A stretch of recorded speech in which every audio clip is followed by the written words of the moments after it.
Welcome po mga kaibigan dito po sa Report Remix! Ano? Baliktad! Ay, Remix Report! Yes! Ang balitang ni-remix at Jam. Nako, hatid po namin ang 10 maiinit na balita nitong linggo. At, nako ha, tapos na tayo. Tama. Mula 10 to 5. ang susunod po natin ay, syempre, news item number 4.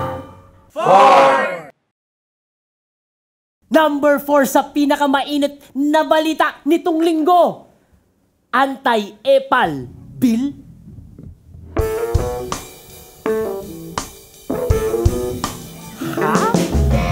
Senator Miriam ay may pakulo laban sa ilang mga politiko. Binabandera ang pangalan at muka, pinagsisigawan ang kanilang mga gawa.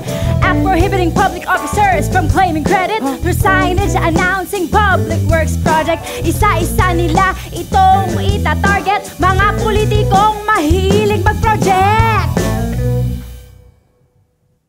Ikaw yun eh, mahilig ka mag-project, diba? Pasok, Miko Pipito. Senate Bill 1967, si Miriam Santiago ang may pasimuno. Bawal ipangalan ng proyekto ng bayan sa kasalukuyang taong namumuno. Bakit daw kasi inaangkin ang proyekto ng politiko? Pera ng bayan ang gamit dito. Agaw eksena, mukha nakapalaga, kaya ang laban dito ay sinimulan na. Ito ang anti-EPAL Bill, para ito sa mga sutil. Pangalan at mukha ng politiko ay bawal nang ipakil.